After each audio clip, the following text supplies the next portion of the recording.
This land is generations of my family's memories. To plant, grow, and nurture the symbol of peace.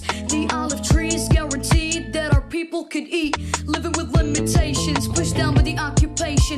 Wanna see the pain? Take a look at the people's faces. Imagine being kicked out of the only house you ever known. We're praying for our souls while they're preying on our homes.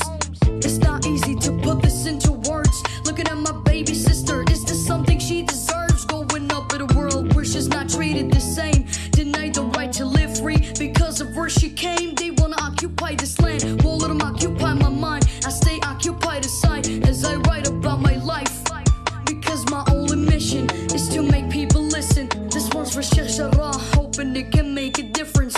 Cause the same thing happened in 48. My grandparents got evicted and forced to move away to the refugee camp in Gaza. No, nothing has changed.